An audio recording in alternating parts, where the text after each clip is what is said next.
청년 일기, 직장 생활 초반에 있는 또는 조직 생활이 어려움을 느끼는 그런 청년들의 사연을 받고 또 그것에 대해서 함께 이야기 나누고 있습니다. 네, 두 번째 사연은요, 제가 뽑아서 읽어보도록 할게요. 네, 딱풀림의 사연입니다. 안녕하세요. 20대 후반 직장인입니다. 제가 다니는 회사는 12명 정도 규모의 작은 회사인데요. 최저임금 받으면서 일한 지 한 3년 정도 되었습니다. 그런데 저 회사가 다닐수록 21세기가 맞나 싶어요. 심지어 팀장님이 나오기 전에, 즉 출근 전에 에어컨 빵빵하게 켜놓고 미리 커피를 책상에 타놓아야 합니다. 커피 더하기, 설거지 더하기, 사무실 청소는 당연히 여자들 몫이라고 생각해요. 그 신입사원이 들어오기 전에 미리 회식 날짜가 잡혀 있었는데 그 친구가 그날 선약이 있다길래 그럼 다음번에 참여하라고 아무렇지 않게 말했는데 회식 당일 교육을 어떻게 시키면 신입이 회식도 안 오냐부터 시작해서 요즘 애들은 회사보다 자기 약속이 먼저다, 집안일이 먼저다, 이런 애들이 야근하면 야근 수당 달라고 할 애들이다 등 세기말 멘트를 하더라고요. 사장님, 실장님, 팀장님 모두 같은 사고를 하고 있는 것에 더 답답합니다. 솔직히 신입이 뭘 잘못했는지 모르겠어요. 당연히 집안일이 먼저 아닌가요? 전에 다른 직원분이 사장님한테 주휴수당 이야기를 했는데 주휴수당이 뭔지 모르더라고요. 주휴수당은 없나요? 했더니 차요? 라고 대답하더라고요. 또 만만한 직원한테는 새끼야 등 하인 부리듯이 막말을 하고 약간 센 남자 직원한테는 땡땡씨 좀 해주세요 라고 조심합니다. 다른 여직원들 지나가는 여자들 비하하면서 얼굴이 터질 것 같네, 무슨 여자가 담배를 피냐 등 얼평, 몸평도 서슴지 않습니다. 요즘 시국이 시국인지라 이직하기도 쉽지 않은데 점점 이런 개념 없는 회사를 계속 다녀야 할지 고민입니다. 그리고 지금까지 못 받은 주휴수당, 야근수당 받을 수 있는 것인지, 못 받는다면 앞으로 요구는 할 수 있는 것인지 궁금하네요. 계속 일을 다녀야 한다면 이런 조선시대를 사는 상사들과 어떻게 소통해야 할까요? 네, 정말 긴 사연을 이렇게 보내주셨습니다. 읽는 내내 저도 막 가슴이 꽉 막힌 듯한 그런 느낌이 들었는데요. 이 사연 우리 서영님 어떻게 보셨어요? 네. 근데 어떻게 딱풀님이 이 회사를 3년 동안 참고 다니셨는지. 근데 이제 사실 저도 저희 이제 직장 안에서 성평등이라든지 이러한 교육을 통해서 이러한 문화에 대해서 내가 이런 상황에서 내가 말하지 않으면 이건 변하지 않겠구나라는 거를 계속 이제 경험하고 있고 그거를 학습하고 있기도 한데, 심지어 사장님, 실장님, 팀장님 모두가 이러신 분이기 때문에 총체적 난국인 상황이 아닌가 싶은 생각이 들어요. 네. 서윤님 이야기를 듣다 보니까 제 그 첫 직장에서 그 3개월 차이가 났던 그 사수에게 들었던 말이 지금도 잊히지가 않습니다. 여자는 같은 나이였어요. 다소곳한 맛이 있어야지. 어떻게 나랑 동시대를 살고 있는 남성이 어떻게 그런 이야기를 할 수 있을까? 이런 이야기를 생각을 굉장히 많이 하고 좀 충격을 많이 받았던 그런 기억이 납니다. 우리 미경 선생님 해주실 말씀이 너무 많으실 것 같은데요. 저는 몇 가지는 좀 딱풀님에게 마음이 공감이 되고 어떤 면에서는 저도 꼰대인가라는 생각이 들어요. 예, 그러니까 당연히 집안일이 먼저 아닌가요? 이거는 저는 용납하기가 좀 어렵고요. 솔직하게. 그러니까 뭐 얼평, 몸평은 좀 지나치죠. 그건 진짜 그건 조선시대고 뭐고 간에 해서는 안 되는 일인데 약간 좀 빨리 와서 에어컨 정도는 또 이해가 돼요. 전 이 사연 보면서 크게 3가지 정도가 지금 2021년도와는 맞지 않는다는 생각이 듭니다. 첫 번째가 90년대적 업무 분장이잖아요. 여성들이 커피를 타고 그리고 다과를 준비하는 것, 이건 누구나 할 수 있는 일인데 특정 젠더의 문제라고 생각하면 이건 사실 매우 구시대적인 발상인 거고, 이거 말고도 저는 공적인 업무와 사적인 업무를 구분하지 못한 것도 지금의 문화에서 좀 이상하게 보인다. 이렇게 이야기하고 싶은데, 뭐 에어컨 트는 것, 개인이 커피 타는 것, 뭐 그럴 수 있죠. 그런데 특정 사람이 그걸 계속하고 있는 거잖아요. 비서가 아닌데. 그렇죠. 그게 중요한 거예요. 그러니까 비서가 아닌데도 특정 맞아요. 사람이 그걸 계속 하고 있는 건 특정인에게 사적인 업무를 계속 시키고 있는 거죠. 마지막으로 외모 평가가 다들 민감한 부분인 거잖아요. 그러니까 외모 평가가 왜 잘못된 거냐 하면 뭐 예쁘다고 하면 멋있다고 하면 괜찮다고 생각할 수 있죠. 그런데 외모를 평가한다는 것 자체가 권력을 갖고 있는 사람이 하는 거기 때문이에요. 그러니까 우리가 그걸 잘 볼 수 있는 게 오디션 프로그램이 그래요. 오디션 프로그램에서 심사위원이 오디션 참가자를 평가하잖아요. 맞아요. 보고 평가하고 그게 곧 권력인 거죠. 본다는 것에 권력이 포함되어 있다는 그런 생각은 지금 처음 해보는 것 같아요.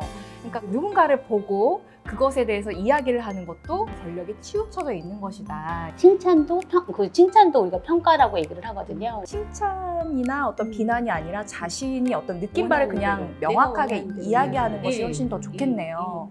예를 들면 강의 잘하시네요보다는 강의 잘 들었습니다. 같은 그런 표현이 훨씬 더 좋겠네요. 딱풀님께서 마지막에 지난번에 그 쉬지 못했던 주휴수당, 밀린 주휴수당 받을 수 있나요? 이 질문을 하셨거든요. 일단 이 사연을 보다 보니까 지금 총 한 4개의 노동법 위반 건이 있어요.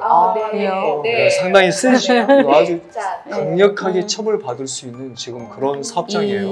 네. 첫 번째, 주휴수당 미지급건. 두 번째, 야근수당, 야간근로수당 미지급건.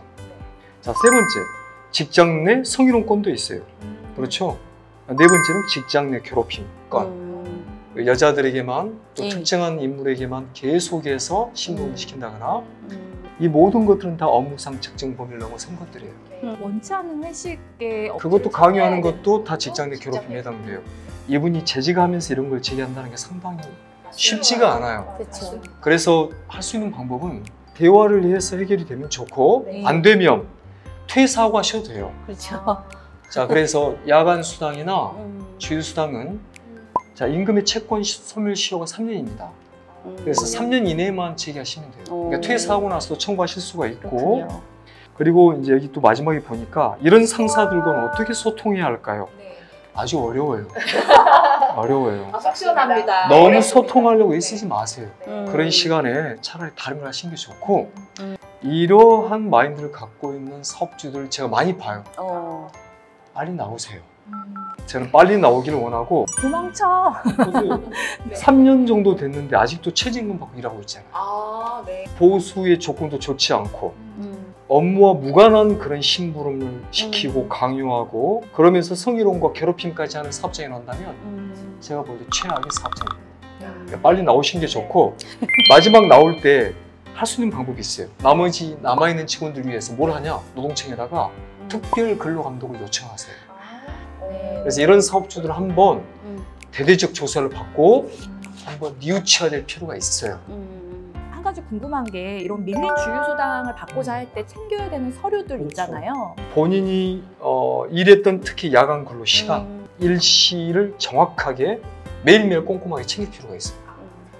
그렇죠. 다이어리 같은 데도 기록을 하시고 자신의 일방적인 기록이라고 주장할 수 있기 때문에 퇴근할 때마다 회사에 있는 시계도 찍으시고 동영상 촬영도 하시고 출근하고 나올 때 있죠. 그럴 때마다 촬영하는 게 좋아요. 출입문 앞에 있는 CCTV도 확인해 두셨다가 그런 CCTV 기록도 나중에 경찰서를 통해서 확보할 수도 있습니다.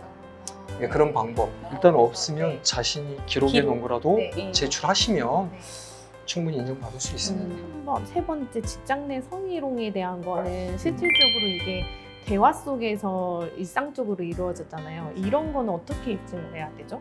자, 처음에 성희롱을 당했다. 그럼 다 알잖아요. 그러면 그 다음부터는 녹취를 하는 게 좋아요. 해야 됩니다. 그리고 가장 또 중요한 건 시각적, 언어적 성희롱은 입증하기 어려워요.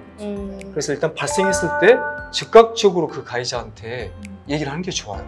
하지 마라. 그렇죠.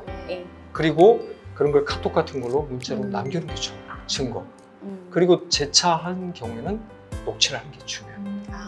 자, 성희롱 가해자들의 공통점이 뭐냐? 상대방도 좋아한다고 생각해요. 그러니까 음담패스를 하죠.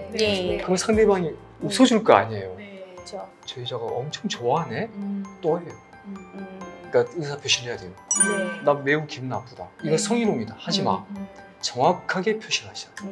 특정 여성 근로자에게만 커피를 타게 하는 게 예. 직장 내 성희롱일까요? 아닐까요? 왜냐하면 단순 커피를 타게 하는 거니까. 이런 괴롭힘은- 성희롱이라고 보기 어려워요. 그래서 직장 내 괴롭힘 법이 만들어진 이유가 그거예요. 그게 뭐냐면 네. 특정 남성이든 여성이든 간에 네. 그건 다 괴롭힘이 돼요. 음. 가장 좋은 건 뭐냐? 네가 타드세요. 맞습니다. 그래야 돼요. 직장 내 괴롭힘 예방을 위한 시계명 같은 걸 음. 요즘 회사에서 만들어서 붙일 필요가 있어요. 거기에 1번 커피는 자기가 타 먹기. 예를 들어서 에어컨은 자기가 켜기 하든 예를 들어서 이런 규칙을 만들 필요가 있어요. 그래야 조직 문화가 바뀌어지는 거예요. 자, 주휴수당은 네. 1인 이상 모든 사업장에 다 적용됩니다. 야간은 밤 10시 이후에요. 야간 근로를 하게 되면 무조건 1.5배를 더 줘야 돼요. 그 다음에 연장 근로. 8시간을 넘어서 일하면 또 연장 근로도 1.5배. 근데 2.5배를 더 주는 건 5인 이상만 해당됩니다. 아. 5인 미만 사업장은 딱 그냥 100%만 지급해도 법 위반이 아니에요. 그러니까 5인 이상과 5인 미만 차이가 있습니다. 잘 알겠습니다. 네. 네. 마지막으로 또 속풀이 해장되는 그런 시원한 한마디 들려주실 겁니다. 사업주나 상사들은 쉽게 바뀌지 않을 것 같아요. 더 좋은 회사 많습니다. 하루라도 빨리 나오셔서 옮기시는 게 참 좋다고 봅니다. 그 대표님들의 그런 놀이 문화가 좀 잘못된 것 같아요. 예, 그래서 그리고 두 번째는 저희는 업무 지원이라는 의미가 있거든요. 서비스직이기 때문에. 네. 그래서 나도 커피 탄다. 나도 내담자 오면 커피 줘. 이렇게 얘기를 해요. 근데 이제 태도도 되게 중요한 것 같아요. 그러니까 코로나 상황에서 이직하는 게 쉽지 않다는 그런 생각을 갖고 계시더라고요. 근데 OECD 자료 보면 이제 한국은 취업률 이전 수준 회복했고 그거 너무 걱정 안 하셔도 될 것 같다는 생각이 듭니다. 따플님 3년이면 충분히 경력직으로 다른 곳 가실 수 있습니다. 걱정 안 하시고 예. 나오셔도 될 것 같고 네. 마지막으로 따플님이 여기서 꼭 해주셨으면 하는 역할이 권리 부분은 꼭 찾아주시고 가시면은 그래도 조금은 변화된 환경에서 뒤에 오셨던 후배분들은 살아갈 수 있지 않을까라는 생각을 해봅니다. 네. 네, 우리 따풀님 지금 이 사연만 봐도 너무너무 힘든 3년을 보내셨는데요. 앞으로 현명한 선택하셔서 더 빛나고 아름다운 그런 직장 생활 되시길 바라겠습니다. 네.